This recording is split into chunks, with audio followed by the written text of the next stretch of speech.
Hello and welcome to Define American with Jose Antonio Vargas. I'm Jose.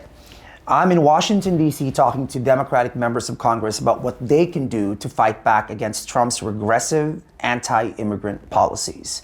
If you were feeling hopeless before, well, the struggle is real. But thankfully, we have fighters like my friend and Representative Congresswoman Lateefah Simon. Congresswoman Simon represents my home district, California's 12th, which includes Berkeley, Oakland, and much of the East Bay Area. It is a district where more than 2/3 of residents are people of color, where more than 150 different languages, including Tagalog, my native language, can be heard. As a young woman, Congresswoman Simon was caught up in the juvenile justice system. She was in and out of school. She was a teen mom. Now, against all odds, she's a congresswoman. Although she is only in her first term, she's considered a rising star in the progressive wing of the party, where she serves as vice chair of the Congressional Progressive Caucus. After Trump's speech to Congress, Simon was chosen by the Working Families Party to give a progressive rebuttal. When they talk about immigration, gender, diversity, equity, accessibility, and inclusion, they're trying to make us blame one another.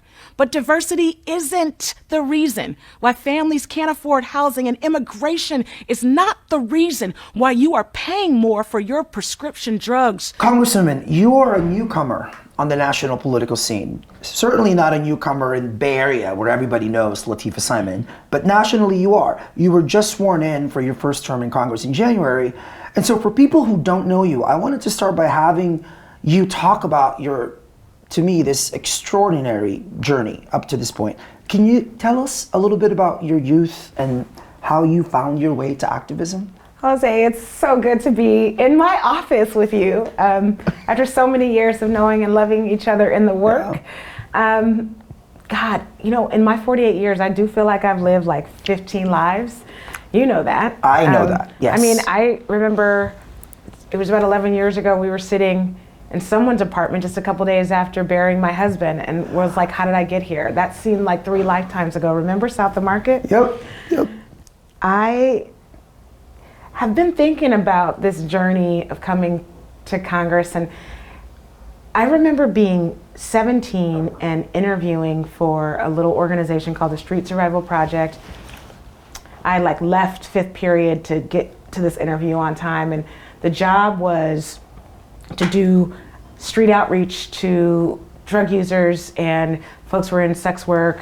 And I really wanted the job, one, because I knew the neighborhoods, and folks in my family have struggled so deeply in addiction. I was like, I can get paid $8.50 an hour. A homegirl told me about this tiny organization, and they were hiring girls like me. I was on probation at the time. I was kind of in and out of school.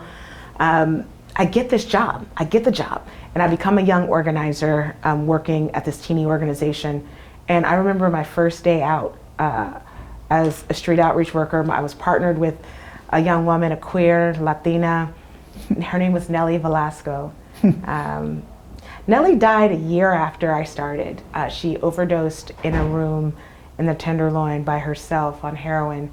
And in that year, she took me out every single day as a new sort of field worker, health worker that I was, and she, along with 5 other girls who were in this small organization doing harm reduction on the streets of San Francisco. In that first year, I learned that I wanted to be in it. Now we say proximate. I wanted to be in the communities that I worked in. I found myself in that work and working with, women who are transgender, who could work nowhere else, let's just be clear, but in the underground sex trade. Right? I was working with young men who had filled out 30, 40 applications, but because they were African American, no one wanted to hire them in front of the movie theater. This was in the 90s, right? Not the 50s. Yeah. That the street economy was welcoming folks, but the above ground economy was not. And I would take those stories as an outreach worker and advocate to our city council meetings, to our board of supervisors meetings, and I realized that I had a lot of privilege, even though I was living in public housing, even though, even a year after Nellie died, I had a baby. I was a young mom.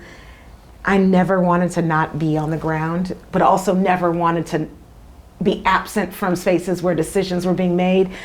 because every single city hall meeting, every single town hall, every single protest, you know, I felt like there's a few of us who could just like lay it on the line to these decision makers, but we knew what we were talking about. We knew what we were living through. We knew what we were trying to survive, and we were asking for so very little. So from being an outreach worker at this little organization called the Street Survival Project, it transitioned to the Young Women's Freedom Center. I ended up being the executive director at 19, and with this community that we built an amazing multi-million-dollar organization that to this day is hiring literally hundreds of girls to be on the streets and in jails and on the Hill in Sacramento, both serving our folks but pushing for policy and demanding good implementation. And I feel like here, you know, in the Capitol is an extension of that work, of being a collective voice for so many folks who have so much power and resilience, but that power and resilience is often not respected by folks at the highest levels of government. So it feels like an extension. Absolutely. Does it feel like some sort of an extension of the work that you've been doing on the streets? I mean, you know, there was that work in the 90s and the 2000s, and though, you know, without a college degree, I went to go run the Lawyers Committee for Civil Rights. I worked for Kamala D. Harris and led her reentry efforts. And it was, you know, Miss Harris who said you got to go to college. I want to do that because along the way, I went to college. I got a master's degree. I raised, you know, my eldest kid. I got married, had another baby. I buried my husband. We went through cancer. I buried his mother. I was a caretaker for his mother after he passed away. I wanted, with all of those experiences, to run for office. I ran for a local office for the Bay Area Rapid Transit Board of Directors. When Kevin died, you know, we lost everything. We filed for bankruptcy. I was a renter. We had to leave the house we were renting. We had a car, Kevin's car. I sold it because I don't drive. I'm legally blind. Legally blind, yes. And never drove a car, and was back as a single parent with these two kids, a widow, waiting in the Social Security office for death benefits and benefits for Layla. Like, I've been through it. Then I decided to run for office. I'm gonna run for a transit board because people like me, I had been doing all these different, you know, advocacy struggles and leading these issue-based campaigns, but I never really centered the center part of me, which is as a disabled woman with all those intersections, hadn't been involved in the juvenile justice system, had family members who struggled and were victims and survivors of the drug war. I had done all that work, but coming out clearly as someone who could no longer not center disabled stories, the stories of caretakers, caregivers. Fighting cancer with the love of my life, man, I saw so much. It all came together. So I spent 8 years on our local transit board. I won 2 elections. And Barbara Lee, the wonderful Barbara Lee, who's been historic, iconic, fearless, about 5'1", was a member of Congress here for 27 years. Prior to that, she was the chief of staff for Ron Dellums. She called me one day and told me she wanted to run for the United States Senate. And she said, you know, I'm going to run, which means my office is going to be open. There's going to be a lot of people who want to run for this seat, but you should think about it. She was my professor at Mills College, so she knew that, you know, I was bringing my baby to college on my hip. She knew who I was and how hard I worked and how much I cared and how I was not self-important. She said, all those things you're going to need if you want to run for higher office. I never thought that I could run for higher office. I don't have friends with tons of money. I have a few folks that I worked with in philanthropy who were giving away their money to community, but I knew that it took millions of dollars to win a congressional seat. But with her faith and faith of others, pretty quickly, I decided that I wanted to do this thing. And 2 years later, I'm here and I'm working harder than I've ever worked before, and still not hard enough. Well, watching, you know, I was making a comment, just keeping up with you on Facebook and Instagram and everywhere else. This is definitely the busiest I've seen you, and you've always been one of the busiest people I know. And you just brought it up. You know, along the way, you've met many mentors, and one of them is Kamala Harris. Yes. Can you tell us a bit about that history? I have a profound respect and love for Kamala Harris, and it's actually only strengthened watching her run for president. It's only strengthened me being in this building and knowing the pressures of being in a party structure, but also trying to keep yourself centered and the duality of that challenge. I met Ms. Harris when I was about 22, 23 years old. I'm 48, so we've known each other for about half my life. And I do feel like I really know who she is and what she believes in. When I was working at the Young Women's Freedom Center as the executive director, she had come into a position after 10 years of being a line prosecutor in Alameda County. And that work that she did there was mostly focused on sexual assault and young girls and kidnapping, and she did some homicide. A woman named Louise Rennie, who was the first elected city attorney in San Francisco, woman elected city attorney in San Francisco, hired Kamala to lead a task force in San Francisco away from Alameda County focused on the crisis of child trafficking.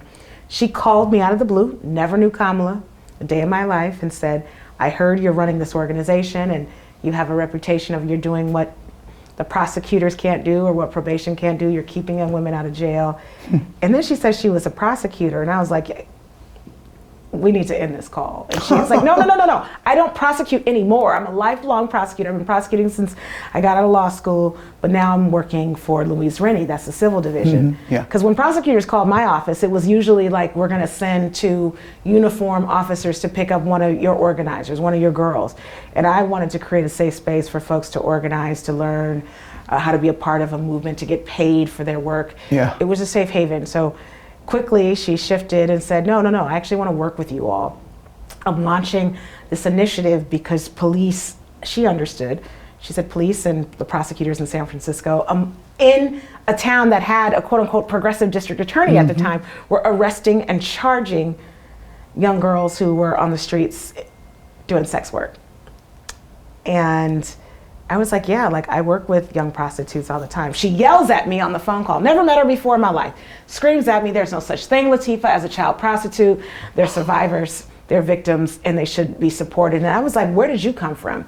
I had no idea. I'd never seen a picture of the sister. She said, well, the first task force is next week. You should come, bring some of the sisters. And she said there will be police there, but they won't touch any of your young women. I go to this meeting, I have 4 girls with me. One girl I had to like go to her public housing unit and get her. I was like, Helen, you have to come to this.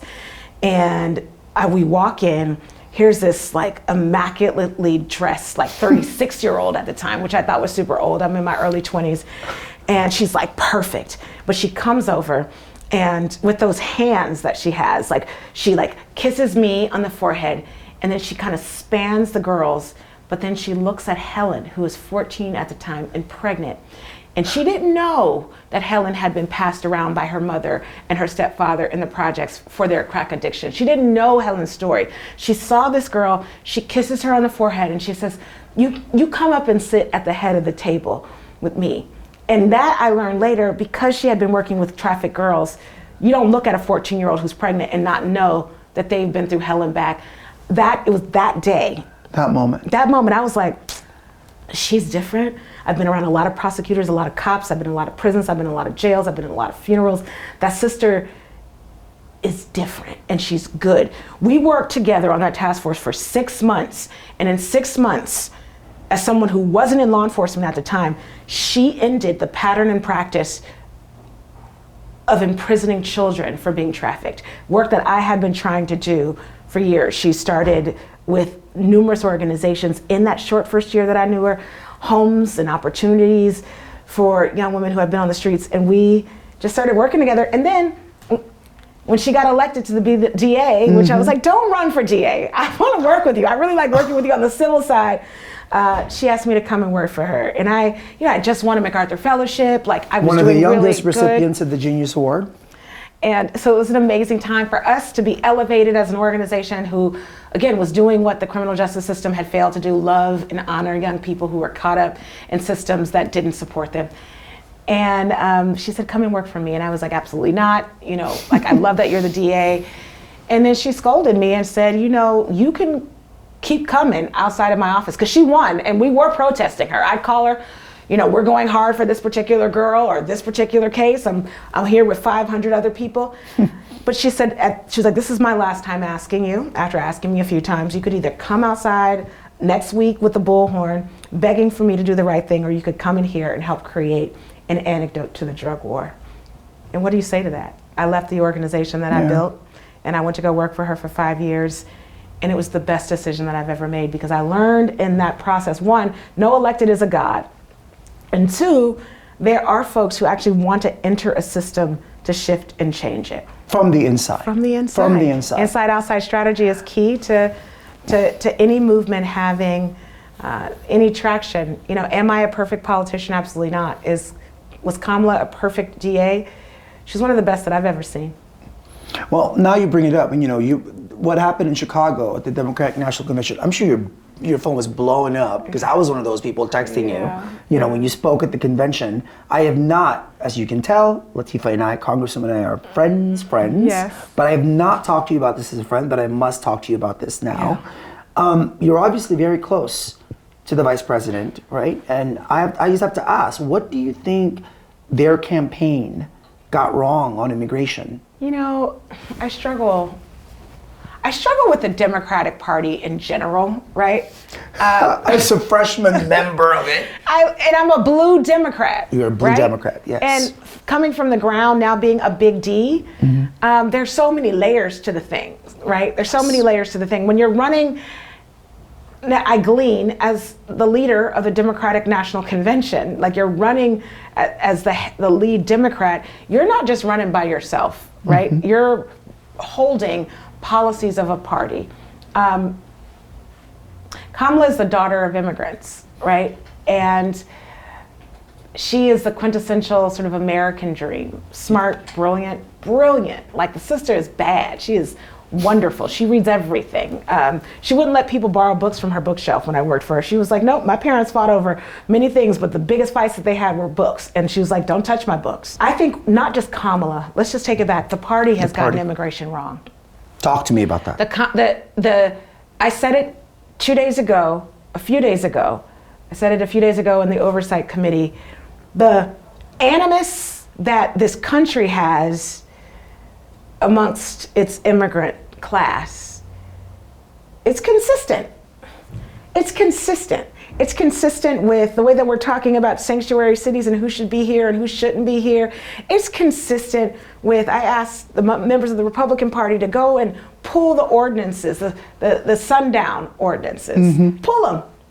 We want you to work for us. We want you to nurse our babies. We want you to drive us around. We want you to clean our homes and be our nurses and our doctors and heal our babies. But we don't want you to live with us. It's as American as apple pie. So it's not just what the Democrats have gotten wrong. It's what this nation continues to get wrong about immigrants. We looked across the aisle that night of the first joint session, and you know what? All I saw was children of immigrants. While they're a monolithic majority white, this country was kind to their undocumented parents. And yet they won't give those same privileges to folks who have bits of different hues. It is disgusting. I think we're afraid to talk about the sins of this nation, similar to how we were afraid to talk about, and how we continue to be afraid to talk about folks who make us nervous, right? And so the little pieces of power that people of color have garnered, it's just too much power. It's just too much space. When I visited a lab the other day, and this is not about your question, I visited a lab an NIH-funded lab at Cal. 99% of the folks in that lab were brown folks. Yeah. Probably kids of immigrants. Were people of color. About half probably immigrants. Yeah. Half immigrants, the folks who are curing, not just the folks who are cleaning your homes, the folks who are figuring out gene therapy in labs. When you have to be confronted with the fact that your supreme race isn't quite supreme, that we are all here in a joint fabric, it messes up everything that you've ever thought was true. And that's what they are facing. So America has got, not just the party has got immigration wrong. We don't have the courage to actually examine our original sins and think about what is engraved on the Statue of Liberty.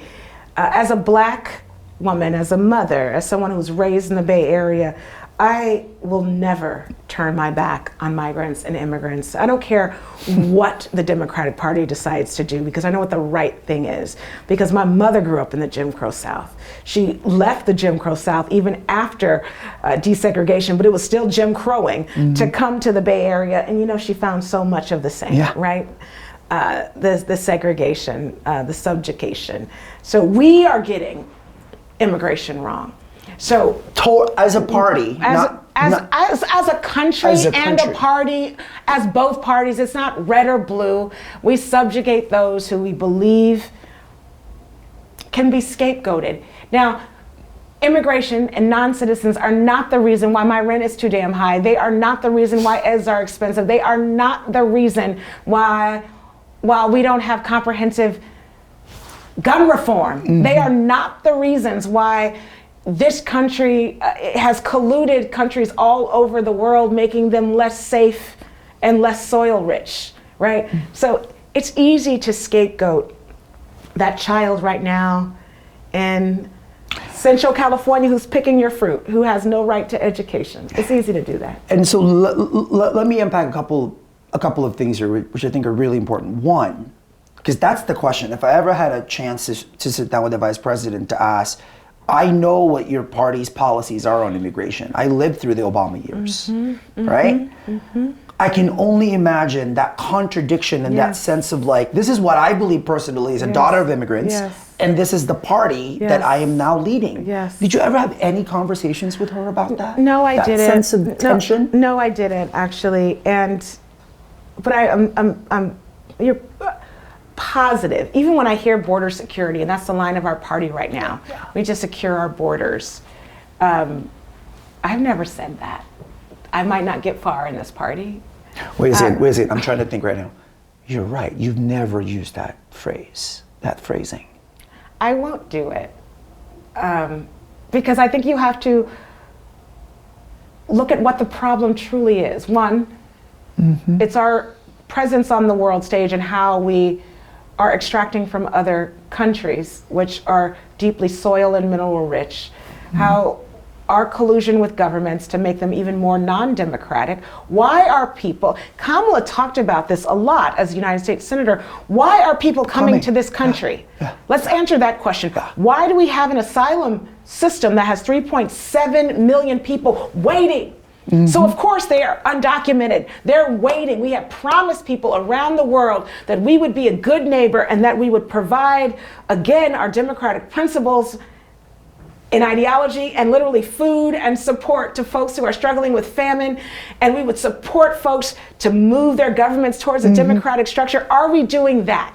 If we were truly doing that, instead of prioritizing 2,000-pound bombs to kill babies because we don't know how to be in conversations where we bring about peace, we do the easy thing, then we can actually deal with the question of immigration, right? If in fact we weren't ripping South Africa and Kenya and Ethiopia for its minerals, if we were truly supporting Haiti, if we were a wonderful trade partner with the Philippines, right? Instead of just extracting all of their brilliance in medicine, right? If we were actually true partners in innovation, which we have the resources to do. Which we have the resources to do. It's a will. So the scapegoating, and why I asked Republicans to look at the Sundown Town ordinances, it's easy to say this is ours and we don't want to share. But we're grabbing from everybody else. We're stealing from That's how America else. gets to be America. 100%. Extraction, a culture of extraction. And so, listen, every civil society, I understand as a progressive, every civil society must have order. Every civil society, you have to have some kind of law enforcement structure, hopefully that it's fair and kind. In every border that you go in, there are documents that need to be presented. Should this country be the cruelest? Should we be rounding folks up like they are inhuman? Should we be leasing out facilities in Texas like we did today in this nation to hold 2,500 men, women, and children together? No. Especially even the history of the country. No. Now, I have to follow up with this because we are in the battle of ideas when it comes to immigration. And this Trumpian MAGA world is clear about their ideas. It's mass deportation. It's a $5 million gold card. it's ending birthright citizenship. What kind of fresh ideas, Congresswoman, do you think should come from this party when it comes to immigration? Well, one, we have to keep, kicking their asses in the court. You're not going to win on birthright citizenship. You're not going to do that. In terms of prioritizing the wealthy, you think someone with millions of dollars who buys a gold card, a Willy Wonka immigration card, to come here into this country, Willy Wonka immigration card, is going to be a benevolent actor alone just because they can pay? You're telling me in my district, Merritt College, there's scores of dreamers, young men and women who are right now in an organic chemistry class trying to figure out how to heal their mothers and fathers in their hospitals. We are just enabled to reckon with this evil that is about racism and its subjugation. The Democratic Party cannot abandon its fundamental understanding of its Constitution, of its Declaration of Independence, of the Federalist Papers, of the promise that the framers gave, I know to some men, but we've fought really hard to be included in that conversation, that this would be a country where your huddled masses could come and grow, and that we would welcome them in. In fact, we would actually create an ecosystem of other countries that would have similar policies, and in fact, that we could possibly be a global leader that diminishes famine, creates opportunities to halt disease, so that folks in their homelands could be vibrant. Who wants to leave their homeland when conditions are good? Why would any woman in the 70s want to walk 6 countries on foot with her children in tow to get to San Diego to clean a toilet? She's obviously, literally, leaving degradation, right? Why would we ever turn our backs on folks fleeing war? There is enough space. I don't get it, and I'm not a dumb woman. I believe that, again, with all the mistakes that we have made, we are blaming a very small few folks, and being willing to be our very worst in how to fix the problem. And again, that means rounding up people from their homes, their masjids, their schools, their hospitals, and putting them in cages while we continue to inflict bad policy. That's not a Republican or a Democratic issue. That's an American issue. Everybody who has held the Oval Office, they've had to sign their pens. They've had to. They've had to sign their pens to evoke extremely painful and cruel policies around immigration. We haven't gotten it right. And again, I don't expect any president to immediately get it right, but what I want us to do is at least try. And right, to me, means fixing a broken immigration system where you actually need more people staffed in those systems to make it right. You have to create civil Gideon for an opportunity for folks to have legal representation in the civil courts, right? And you have to do right by the countries that are struggling the most. Honduras, right? You got to do right by Mexico. You got to do right by El Salvador. You got to do, well, I don't know about El Salvador anymore. They're struggling. But you have to be a global partner. Well, I'm asking about fresh ideas because sometimes when I'm watching and listening, sometimes it feels like the Democratic Party in this second Trump era, in this current Trump era, wants to sound like Republicans on immigration. Do you sense that, being here for a couple of months now? I'm not hearing a lot of new ideas coming out of anywhere. Nope. I don't. It's, the securing the borders, again, when I say every border in every country, you have to have strong systems. I understand. They need to be in order. You need to be able to say, all right, these are the rules, that's fine. But when we say secure our borders, we're not just saying that. We're saying we're going to make it extremely difficult for anyone seeking asylum to come. We're going to subjugate folks who are fleeing tyranny. We're gonna incarcerate those folks at the border.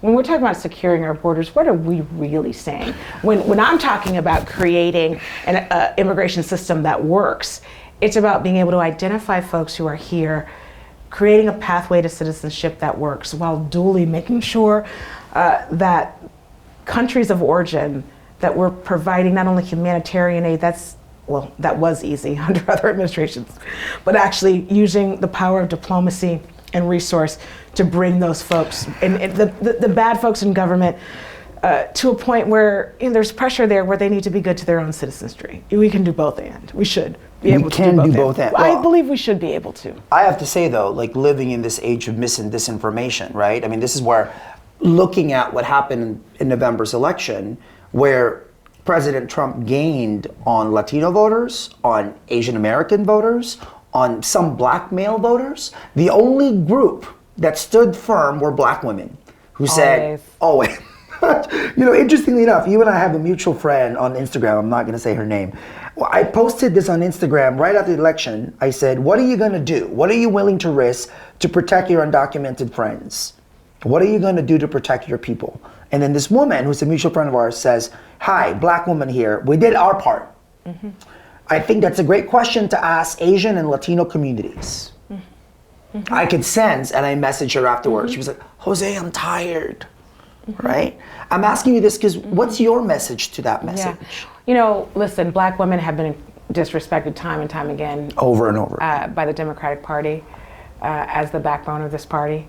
So few dollars are being spent in our communities to lift up black women Democratic leaders, to be the consciousness of this party and of this country. It's when these women are saying that they're tired of being disrespected. You know, if you think about the organizations like Higher Heights and even Emerge and other organizations that are trying to lift up women of color and black women to lead in communities, that black women are getting sense because they're going to vote. They're going to vote Democratic. They're going to vote Democratic. But I think the rallying cry is, in fact, I mean, I was asked the night of the joint address by a blogger, like, Lateefah, what the fuck are you going to do? I said, what the fuck are you going to do?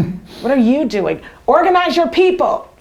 Organize your people, because what is super clear and what we're all learning in this moment, and I want to be really clear about this, people of color, the Republican Party are saying, you ain't white adjacent. You may have thought you was, and we tried to trick you during the election to say, come with us. Look at this cabinet. You mean the Latino, Asian? You ain't white adjacent? Yes, yeah. They are going to take out your Black Student Union and your federally funded college and your Asian American Pride Month and your FAFSA and your API Scholarship Fund. And listen, we are going back to a 1950s America, right? And yeah, you have a few African American men. There's a couple in the Republican Party. They sound more racist than the counterparts that put them in office. I can't believe it. I cannot, and it's ahistorical. What I want us to do is organize our folks block by block, because what you are now seeing, you know, what you're now, even in admissions, right, at our nation's best universities, right, after the repeal of affirmative action, you're seeing less and less Asian Americans and Latino Americans, and of course Black Americans get into these universities. The attempt to pit us against one another, it'll always fail, because we actually are neighbors. And we're actually literally neighbors, living on the same blocks, shopping at the same grocery stores. And this strategy to pit communities of color and disabled folks and queer folks, citizens and non-citizens against one another, I think it may have worked for this election, but it's not the way that it's not sustainable. They're gonna win, because again, the white supremacy, the policies that are being put forward, the reconciliation, the budget, it's gonna grab, you know, the lifeblood of even poor white Americans. I shouldn't even be talking, it's not even about white, it's about wealthy and well-connected folks who believe that they should have it all and that we should have nothing. We have to organize ourselves. We're tired, we're all exhausted. But I believe we want to make sure that there is engagement and leadership opportunities for leaders in all of our communities to get down on the ground and to convince folks what is truly true. You have the power to change this.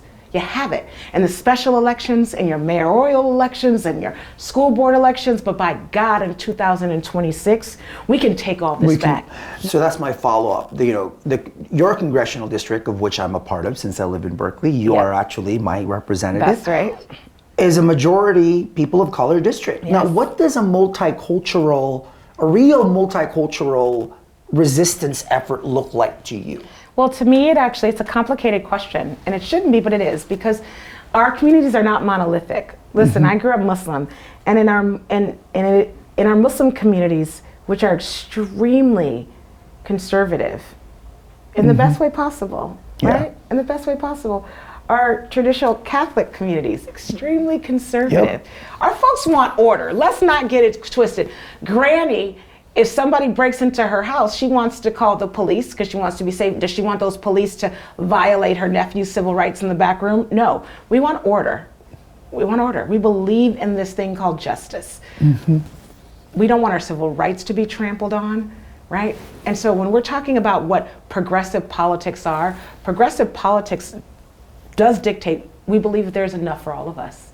We believe that we just want to work hard. We want jobs that pay well. We want unionized workspaces. We want health care when we can get it, when we need it, right? Not just when we can get it, I should say when we need it. We want our schools to be excellent and our teachers to be paid well. We, again, want to live by our own credo. We want to respect our migrant and immigrant neighbors because they make the best of us. They make the best of us, right? Mm-hmm. They create opportunities for us to live in a community that is rich with language. There's 150 languages spoken in our district. Right. It is the most diverse district in the country. In the country, yes. And when we say it's the most progressive, it's the most civically engaged because people have fought to be here.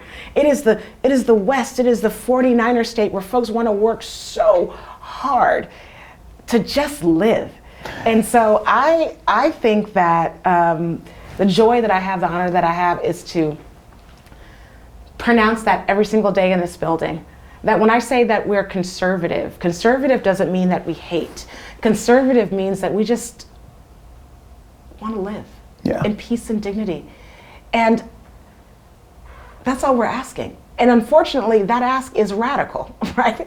That it is radical. We don't want to live under subjugation and segregation, right? The conservative backbone, I won't let them take that away from us because we are patriots, right? Mm-hmm. Folks who are non-citizens and citizens. Folks love this country. Folks love their churches and their masjids and their temples. They love a good 4th of July fair. They love a good protest, right? We love rising up against tyranny. That is the most conservative, thoughtful way to be a patriot in this country. By the way, that's a radical reframing what you're doing here. And I have to ask you, and I wish we had more of your time, but I have to ask you this question.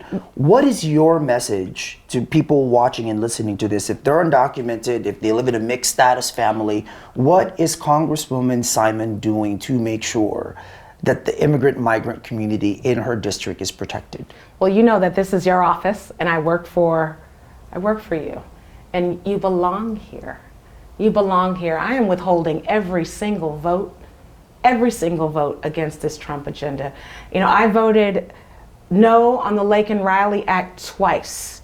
Twice, because, you know, it passed, and some Democrats voted for it. It passed and went to the Senate, and these folks in the Senate put an amendment on it and made it even worse. And I think it was directed towards our young people. That amendment was if you have any confrontation with police, not that you were adjudicated, that you were even charged. If you're arrested at a rally and you happen to bump a police officer, you could be subject to deportation. To me, my job is to fully represent California's 12th district and not just our dreamers. Mm-hmm. Folks who have actually not yet gotten a court date, folks who don't have a path but are paying tens of thousands of dollars every year in taxes, folks who are right now at our Home Depot wanting to get a good day's work. They're working with their full bodies to make sure their baby has lunch for the field trip in the morning. Those are Americans. Those are Americans. And right now, there is not an office that is welcoming them in to go through a process that they want to go through. No one wants to be living in the shadows.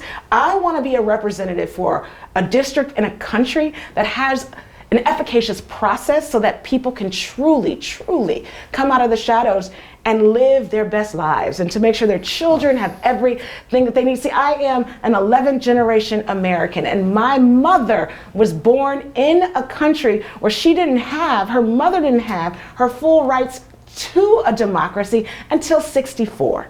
Come on now. Yeah. Come on now. So who would I be as a black woman, as a mother, as a widow, as somebody who reads scripture and surah every single day, saying that the brother down the street, because he doesn't have a piece of paper, is not fully my neighbor? I have been to South Africa. I have been to Palestine. I have been all over the world where folks are subjugated and not seen as human and don't have the freedom of movement. That's not the kind of country that we can all live in harmony and pledge and every single day say that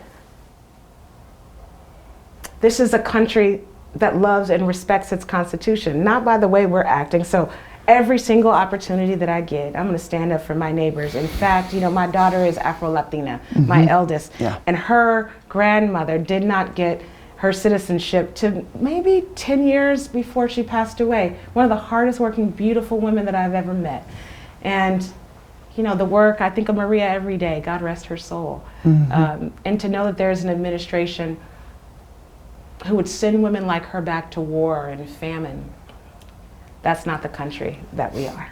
As somebody who's been in my house, and you know that in my living space, the first portrait, this is Toni Morrison. Yes. I feel compelled to quote her as I thank you. Yes. Because you are a friend of mine. Yes. Right? A She bit, is a yes. friend of my Yes. mind. She gathers me, right? The pieces I am, she gathers me and brings them back to me in all the right order.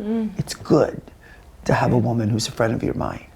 Yeah. So thank you I love that. for being a friend of my mind, and thank you for everything you're doing. I appreciate you. I love Toni too. I love Beloved. That's from Beloved. But I yes. know. I love Beloved. It's like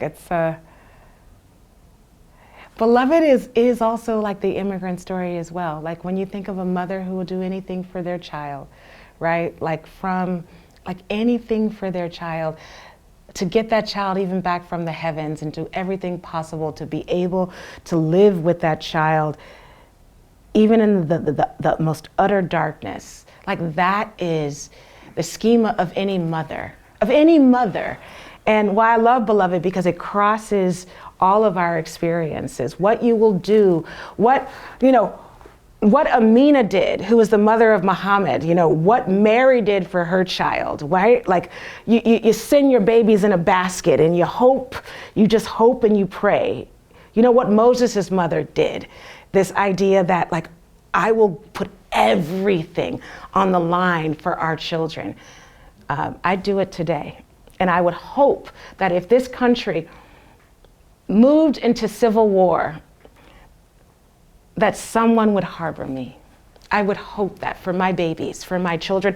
That is not radical. That is a fundamental Judeo-Christian belief. That is a fundamental American belief. And yet here we are. So you ask me what I'm willing to do for folks who are trying to save their own lives. I stand with them with all that I have. Thank you. Right on.